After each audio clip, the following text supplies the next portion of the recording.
Et bonjour à tous, salve à tutti, on se retrouve pour une vidéo sur les calcio di rigore, les penalties.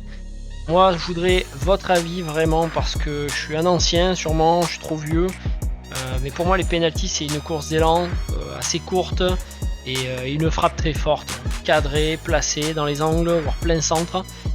Mais voilà, là je vous ai fait une sélection de penalty, forcément c'est orienté dans ma façon de penser, mais je voudrais vraiment votre avis, savoir si le progrès c'est ça, parce que le progrès on l'a vu moi encore ce week-end avec Franck Caissier, hein, voilà, je vous laisse admirer la bête. Là ça va, le Milan il s'en sort bien à la fin du match, mais contre la Lazio on aurait pu perdre, et des mecs comme ça on en a eu plein. Moi, alors je compte pas les Panenka, c'est très beau de tenter une Panenka, c'est noble, mais là voilà, Simone Zaza l'incontournable qui a fait 16 fois le tour du monde. Sergio Ramos qui pourtant s'est tiré des pénaltys. Là il nous tente une course d'élan, vas-y que je t'arrête, voilà, échec compagnie. Le Neymar en championnat de France, il en marque le Neymar. Bon ben là, hop là à côté. Alors je dis pas que quand on frappe en force ça rentre à tous les coups, je dis pas ça. Hein. Et voilà quoi, notre Jorginho national, faut plus lui laisser tirer des pénaltys. J'adore ce mec, mais faut pas le laisser tirer des pénaltys. Donc voilà, quand je vois ça, j'ai qu'une envie, c'est de leur dire... Sois un homme, sois un homme. Vraiment, c'est ce que j'ai en tête. Pour moi, des pénaux, ça doit ressembler à ça, et ça peut se rater.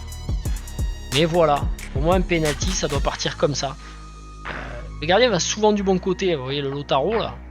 Le gardien va souvent du bon côté quand on les frappe comme ça, mais le problème, c'est que mathématiquement, il peut pas la toucher.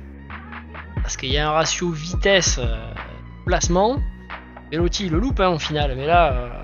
C'était contre l'Espagne et il n'a pas loupé.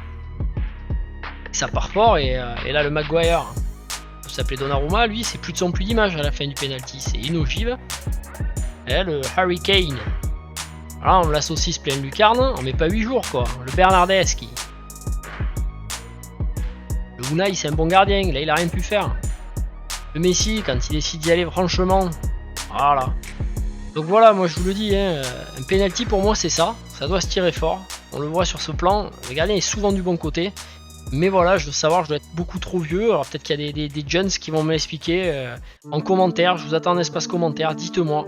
Dites-moi, non, une course d'élan, ça permet de coucher le gardien et... Voilà, là ça exulte.